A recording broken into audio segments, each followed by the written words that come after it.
Hello student. व्यक्तिगत श्रेणी में माध्यिका ज्ञात करने के बाद अब हमें समझना है कि खंडित श्रेणी यानी कि डिस्क्रीट सीरीज जानते हैं ना। एक ऐसा सीरीज जहां पर हमारे पास पद भी दिए होते हैं यानी कि एक्स और साथ साथ पदों की आवर्ती भी दी होती है यानी कि एफ।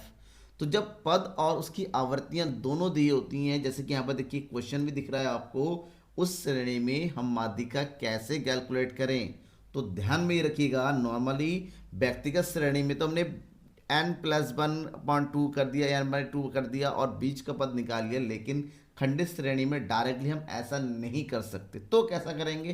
तो करेंगे क्या, खंडित श्रेणी में जो भी आपके पास आवर्तियाँ दी रखी होगी उस आवर्ती को हमें बदलना पड़ेगा संचय आवर्ती में, यानी कि क्युमुलेटिव फ्रीक्वेंसी सी अब जिसको बोलते हैं।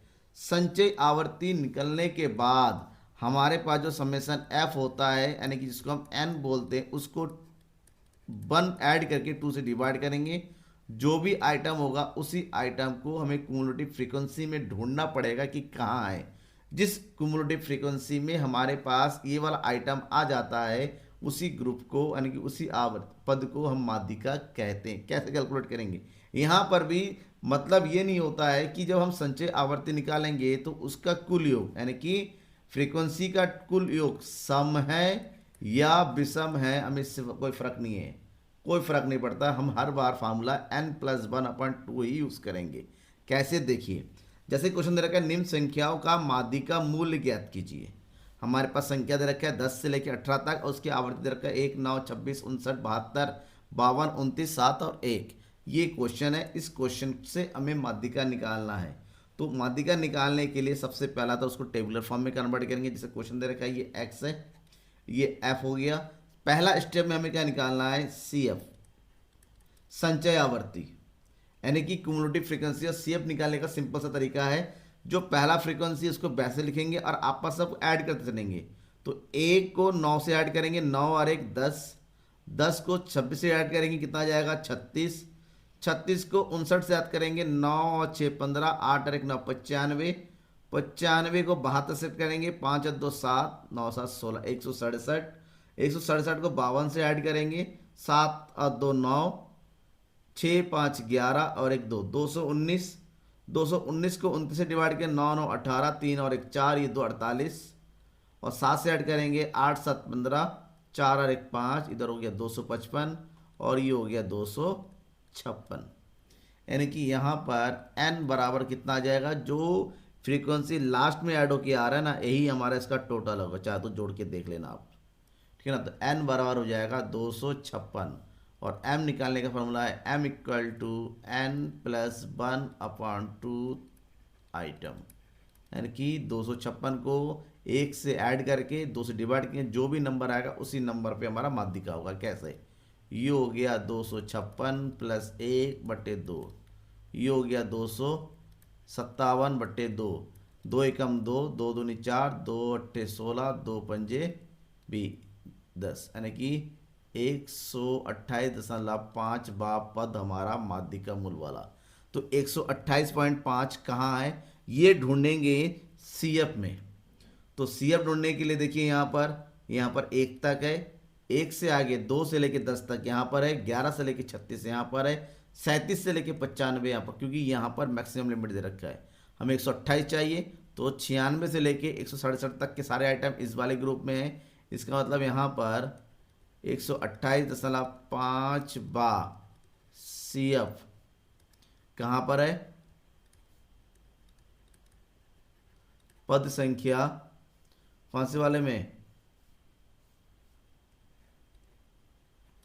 पद संख्या कहाँ पर है? 14 में स्थित है। अगर ये 14 में स्थित है, इसका मतलब ये हुआ कि हमारा जो मीन है वो भी कौन सा है?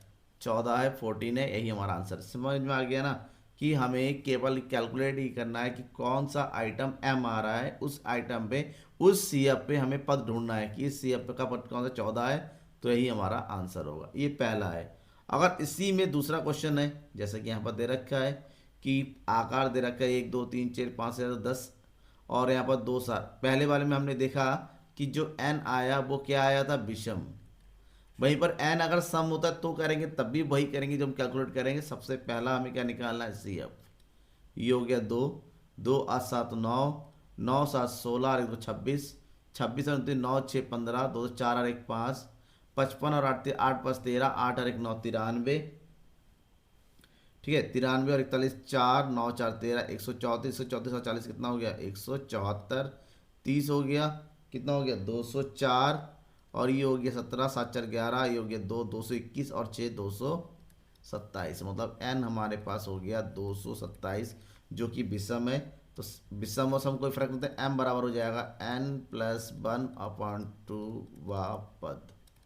तो ये हो जाएगा 227 + 1/2 बराबर 228/2। 2 एकम 2, 2 एकम 2 चक्कू 8, यानी कि 114वां पद हो गया ये। अब 114 पद कहाँ पर है, 193 तक है और इस वाले पद में शामिल है ये। तो लिखेंगे यहाँ 114वां पद सी एफ 134 में है, जहाँ पद 6 है। इसीलिए m बराबर कितना हो जाएगा, जिस पद में वो सी एफ शामिल होता है उसी को हम क्या बोलते हैं, मीडियन बोलते हैं। तो यहाँ पर मीडियन कितना हो गया, 6 आ गया। ठीक है, मेरे ख्याल से डाउट नहीं होना चाहिए, डाउट नहीं होना चाहिए। क्यों नहीं होना चाहिए, क्योंकि आपको इजीली मैंने समझा दिया है। उसके बावजूद भी डाउट रहता है तो बेझिझक कमेंट बॉक्स में कमेंट करके अपने डाउट को बताइए, मैं हर झिझक पूरा करूँगा ज़्यादा से ज़्यादा। Thank you and bye.